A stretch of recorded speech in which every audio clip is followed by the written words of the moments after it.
Good morning, Canberra, for Cam's Mortgage Minute for July the 3rd, this fine Tuesday.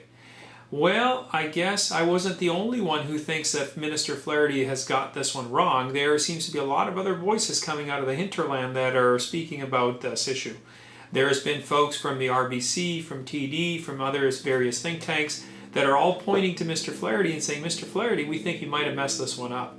Now, whether Mr. Flaherty would admit this or not is a whole different ballgame, and whether any of the bureaucrats who are imposing these new rules would agree to that is, again, a whole different matter as well.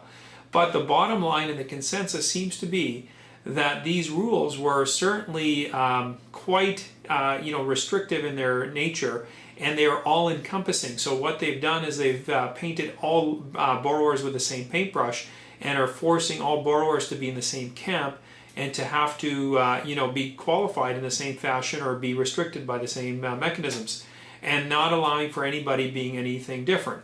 Now, I have harped time and time again that CMHC and the insurers should have regional policies. Well, it looks like some folks from RBC and some of the other banks are coming out and speaking the same language. So maybe it wasn't all wrong.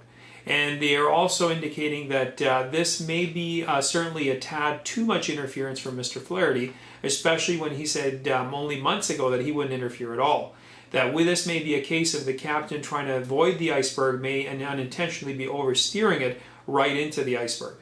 We'll soon see. I'm certainly optimistic that none of that will happen. There's also been calls from a few who've said that these measures should be short-term. Again, brighter minds than myself.